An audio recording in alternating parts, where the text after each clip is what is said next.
What's up, everybody? This is Chris with New to the Game podcast here with Ben Schneider. What's up? Tonight, what's up, man?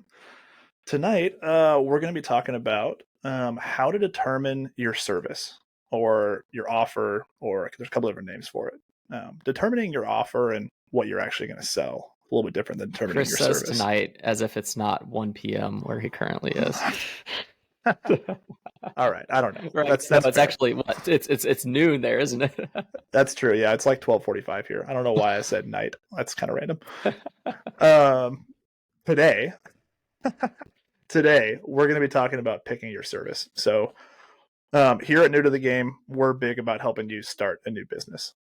We want to get younger people into the trades and into business ownership and help them navigate that. And we've been talking about marketing, we've been talking about sales, we've been talking about KPIs and getting kind of nerdy.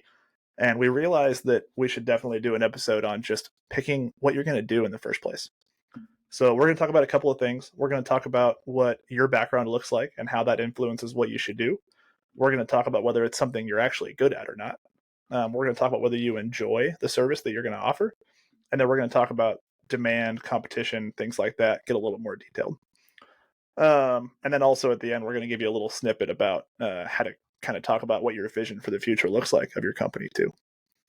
So to start off with, is something really simple. So if you are a 18-year-old high school graduate, you're going to have a little bit different perspective on this than somebody who's 25 and been working for somebody else. So a lot of people that own construction companies or trade companies or home service companies started as an employee. So maybe you're listening to this and you are currently a $20 an hour employee for a painting company and you're getting pretty good at painting and you're starting to have that thought of, man, I wonder how much more I could make if I started my own painting company.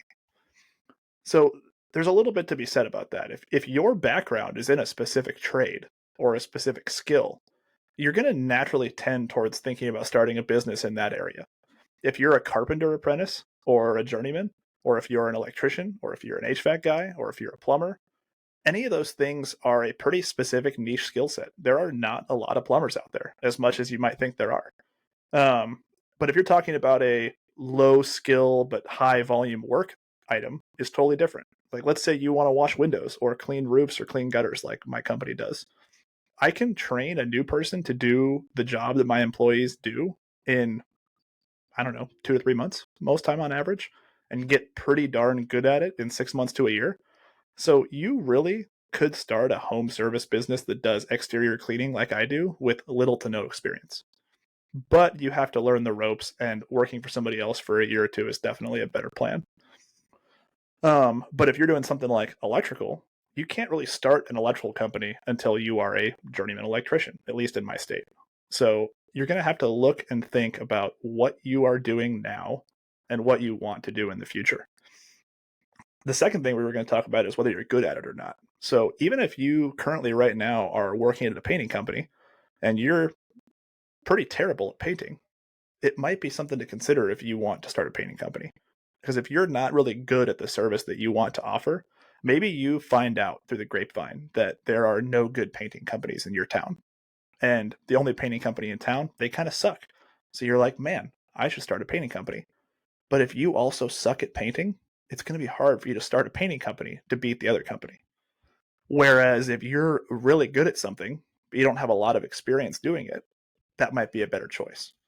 If you're really comfortable and confident up on ladders and at height, and you think that cleaning gutters, cleaning roofs, cleaning windows would be something that you enjoy, then that's a great plan.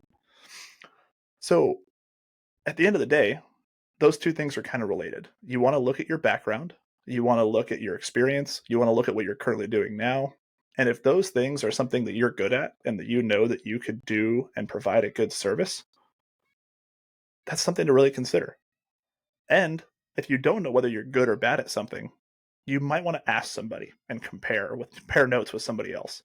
If you think that you're really good at painting, but your boss says that you're a terrible painter, your opinion might be less valid than theirs if they're a 20-year painting company owner that says that you're not very good at painting.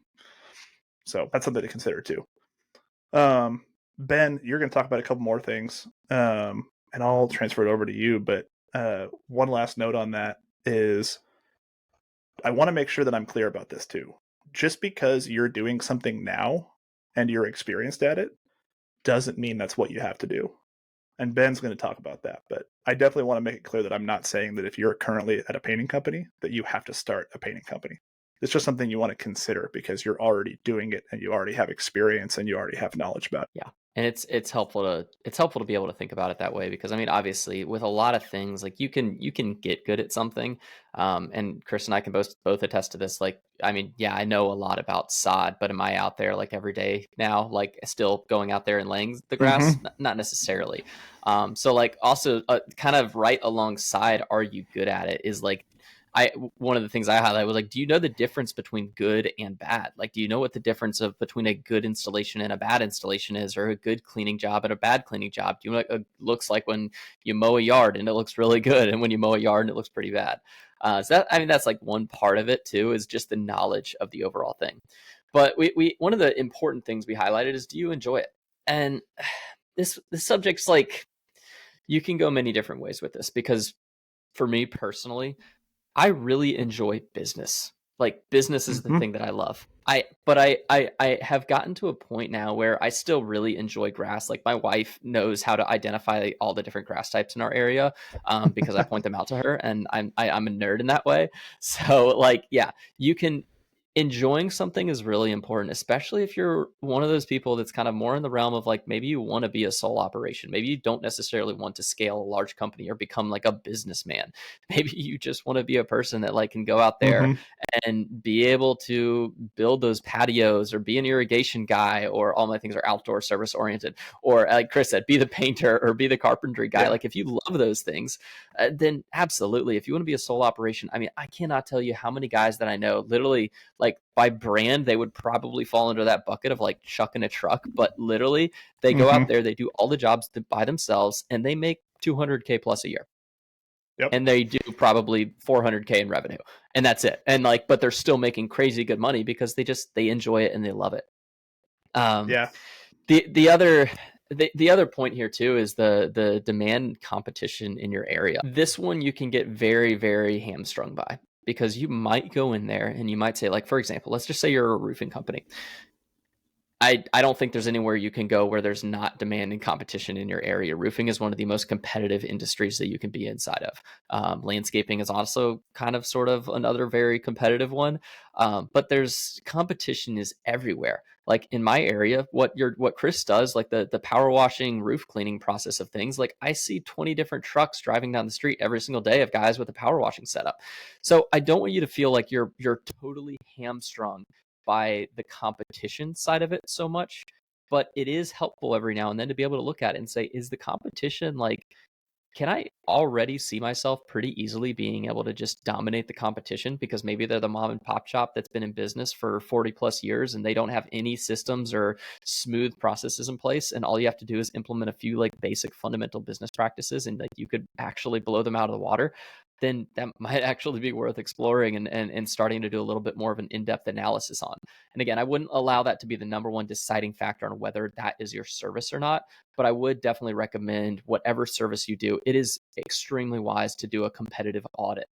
Like, have your mom and dad, I don't know, reach out to the 15 top companies in that space and get a quote for whatever that service is, and just like start running some quotes and getting some information and kind of pulling in like little bits of data here and there. And you can do a little bit of a competitive analysis, and that's a very helpful thing to go about this. The other thing that's really key is demand. Now, Yep. I'm a sod installation provider. If I go up north where like everyone just has grass and everyone hydro seeds or seeds their lawn, like I'm going to go out of business very rapidly. If I am a snow removal guy and I operate a business in Florida, I'm not saying Florida, I know there's like guys that do snow removal and they have contracts and all that sort of stuff. Like, so I'm going to get shot down for that. But like, guys, you're not going to start a company in snow removal and make massive amounts of money in Florida. And like, so you need to think about those types of things, because it's a really valuable piece. And there are types of services that just don't really make a ton of sense based upon the actual area that you're inside of. So think about that. Like, actually do a little bit of a review of your area and think, is this service something that's actually going to be of high demand, or is this service going to be something that I mean, like, again, there are some businesses you could still make some decent money. And that's sort of like bridging the gap into your vision. Like, what do you Hmm. want your company to ultimately look like? Where do you actually want to go with all of this stuff? Because that's going to be a huge part of what actually helps you determine the above four questions. Because if your vision is to have a super low key thing that makes you an extra 50 grand a year as a side hustle and you work 10 hours a week doing it, then like, yeah, you might actually have a lot more options available to you than some might say. But at the alternative, if you're looking to build a multi-million dollar company with a lot of people inside of it and take care of a lot of people and support your family and be able to like invest heavily towards your retirement and legacy and all of that type of stuff, it's very important to start consider some of the long-term implications of this. Yeah, I definitely I want to add, Ben, like I hear a lot in the home service like coaching content space, like all the people that talk with us online. You'll hear this buzzword a lot of like, are you self-employed or do you have a business? And I hear people talking about it a lot because there's guys that will say that if you're the one in the field doing the work every day and you're working in the business, not on the business, what you really have is a job that you pay for. Like you're essentially paying yourself to be an employee. You are still working for clients and yourself, but you don't have a business. A business is when you can take a 2 week vacation and things still keep happening and you keep making money when you're gone. But at the end of the Yeah. day, like we're going to talk about this when we talk more about vision, but I think that what a lot of people fail to realize is that there are a lot of people that love having a job and don't want an empire. Like I use the Yeah. word business because like you hear that buzzword of like, oh, you're self-employed, you don't have a business. But I think the reality of it is like I know a guy just like what you were talking about. He's a roofer. He and his two kids do about 500K a year, but they pocket 200 to 300 of that, and they spend 4 or 5 months out of the year during the non-peak season fishing and hunting and working on their building their cabin over on the east side of the state, and they love it. They have no Yep. desire to hire 20 people and be running jobs in the off season. They just make an absolutely crap load of money in the peak season, and then they clock out for 3 to 5 months. And if Yep. that's what you And that's want, and that's your vision for your life, that's the way to do it. Yeah, and that's ultimately like the next episode that we're going to be doing, or a future episode, is going to be on vision, and that's exactly what Yeah. we really want to be able to talk about here, because if you're not doing what you want to do, is it something that you actually want to do? Which seems like a stupid question to ask, but like, yeah, obviously, yeah, you don't want Yeah. to find yourself in a position where you're just doing something that you don't want to do because someone else told you that that's what you're supposed to do, and like all these different things, and you're just like a million things Yeah. swirling around your head. Of course, there's the natural process. Like, you're not just going to be a business owner overnight. You're not just going to have a large corporation overnight. Like, there's the grind, Mm-hmm. and you have to be willing to understand what it takes to be able to get to that place that you want. But if you have no idea what that mark is, then you're never actually going to be able to Mm-hmm. know whether or not you missed the mark. And it's a really Yeah.